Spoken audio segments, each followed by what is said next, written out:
this is BioPhoenix here, and welcome to another episode of Gaming Encyclopedia Phoenix Edition, where I will be outlining long-running series of video games. And today's episode is going to be on another short one, and just like I did last time, it's going to be on another series of shoot-'em-ups. I was originally going to include an RPG here, but due to time constraints, I decided to switch it with this one. But don't worry though, I will get to the RPG one soon. So the one I'm taking a look at today is Castle of Shikigami. For those that are unaware, the series is actually even shorter than Pocky and Rocky, where this one only got 3 numbered entries and 1 spin-off. But the thing that's interesting about it is that the way how they released the first 2 games. And we'll talk about that right here, right now. So the first one is called Shikigami No Shiro, that's a Japanese title, and in North America it's called Mobile Light Force 2. Now what the fuck is up with that? Why is there a number 2 when this is the first game? Well, I'll explain that shortly. And then in Europe it was just released as MLF2, Mobile Light Force 2. And it was developed by Alpha System, and then it was published by Taito in the arcade and PS2 for Japan. And then XS Games published it for North America and Europe for PS2, while MediaQuest published it for Xbox and Japan only. And then Cosmos Machia published it for the mobile, and then DGeisa published it for PC. I'm not sure if I said the last 2 right, probably not. And as for the release dates, it was released in 2001 for the arcade, 2002 for Xbox and PS2 for Japan, and then 2003 for North America for PS2, and 2004 for Europe for PS2. And then the mobile version came out in 2014, and as for PC, it came out in 2017 worldwide. And as for the online scores, it seems like this one was very mixed, where it went from decent to pretty crappy. Although I'm sure most of these review scores were from the North American version. So it's a vertical shooter, which is very self-explanatory. You move around and you shoot shit, gotta avoid shit, while you also gotta collect coins. But the thing that is pretty interesting is that you do have 2 different ways of attacking, so you can just keep tapping the shoot button, which is a standard shot, or you can hold it down and you'll do a different type of shot, and usually you'll move slower. But another unique feature about this series is that whenever you are very close from being hit by another projectile, your shots will glow a bit, and usually what that means is that not only are you very close to a shot, the closer you are to danger, the more high score you can get, for that it does add on more to your multiplier. So for the few of those out there that still give a shit about the score, you kinda have to play it dangerously. And as you would expect for shoot-'em-ups, you also get bombs. And there are 6 playable characters with their different style of shots. And one thing I thought to be pretty cool was that the character Tagami was actually in this game. For those that don't know, she was a character in Alpha System's other game called Elemental Gearbolt, the one published by Working Design. But yeah, it's a very self-explanatory game that is not complicated whatsoever, unless we're talking about the titling, cause yeah, let me tackle that. So why in the hell is this game called Mobile Light Force 2 when this is supposed to be the first Castle of Shikigami? Well, actually there is a Mobile Light Force 1, and it was on PS1, but it was based after another shoot-'em-up, and that happened to be called Gunbird. So Mobile Light Force 1 is Gunbird, while Mobile Light Force 2 is Castle of Shikigami. And to make things more fucked up, they happened to recycle the exact same cover art.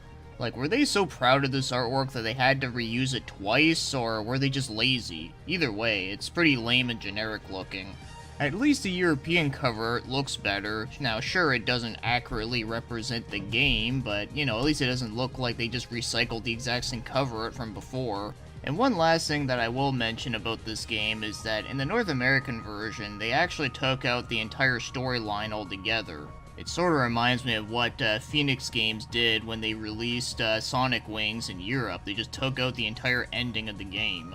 So now let's get moving on to the second one, being Shikigami No Shiro 2, or Castle of Shikigami 2 in North America, or in Europe it's called Castle of Shikigami 2 War of the Worlds. Knowing that this only happened in Europe, they were probably really huge fans of Jeff Wayne's version of War of the Worlds, which is a kick-ass album by the way. So it was developed by Alpha System, and they also published it for PC and the Dreamcast. And then Taito did the arcade and PS2 version for Japan, while Kid Station did it for GameCube and Xbox. and Access Games did it for PS2 again for North America, and the company Play It did it for Europe, and System 3 Software did it for PS3's PSN. And the release dates, it came out for the arcade in 2003 and same with the GameCube, and for 2004 it came out on the Dreamcast, the Xbox, and for PC it came out in 2005. And the PS2 version came out in 2004 for Japan and North America. Europe got it a year later in 2005. And it came out on PS3's PSN in 2012. And the planning and game design was done by Naoki Suda. And as for the online scores, it seems like this one was definitely much more positive, although it did get a couple negative reviews, but not nearly as many.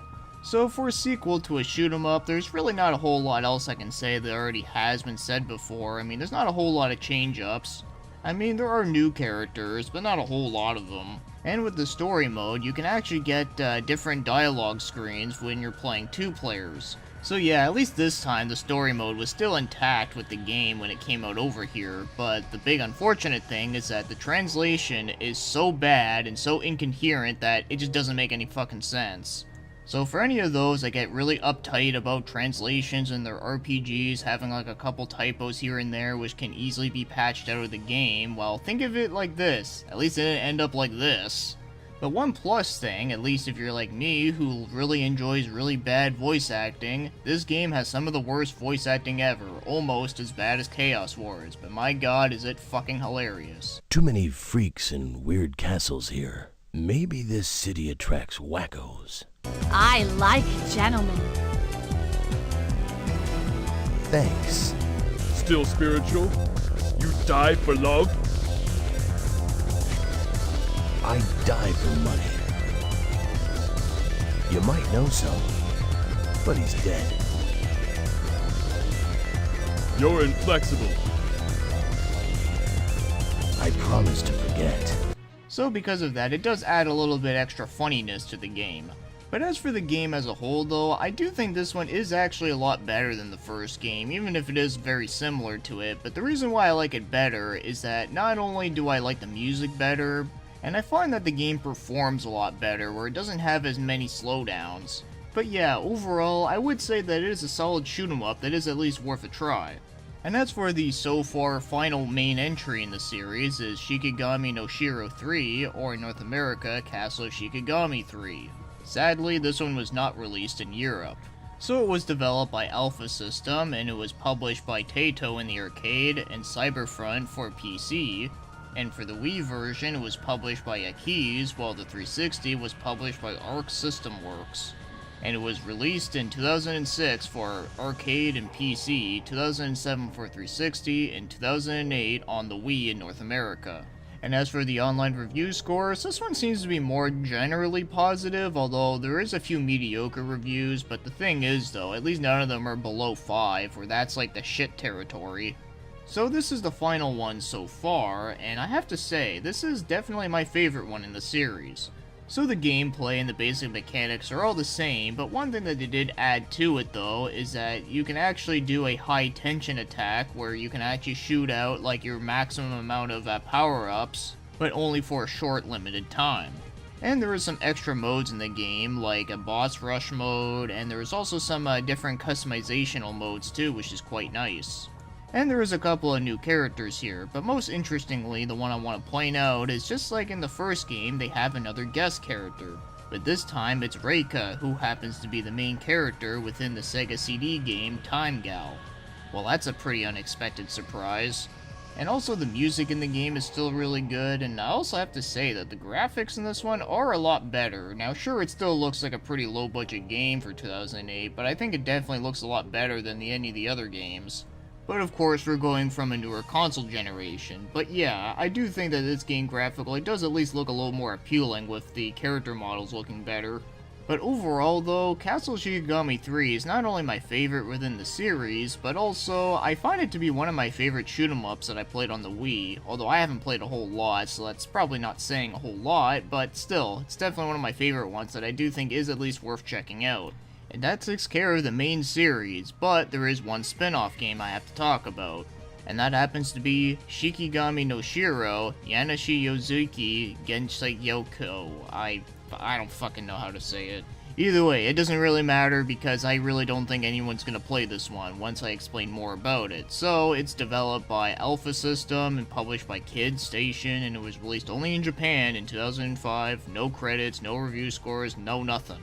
So what type of spin-off is this exactly? Well, it's a visual novel that takes place in the story between 2 and 3, and knowing this, I don't think anyone's gonna be playing this unless you can read Japanese.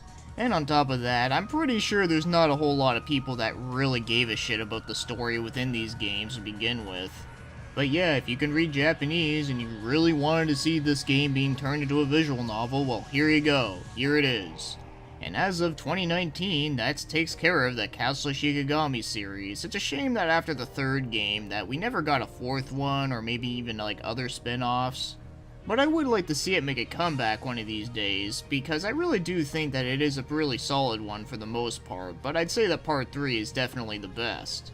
And if they ever were to make a fourth game, I wonder if they would still bring out other guest characters from other video games.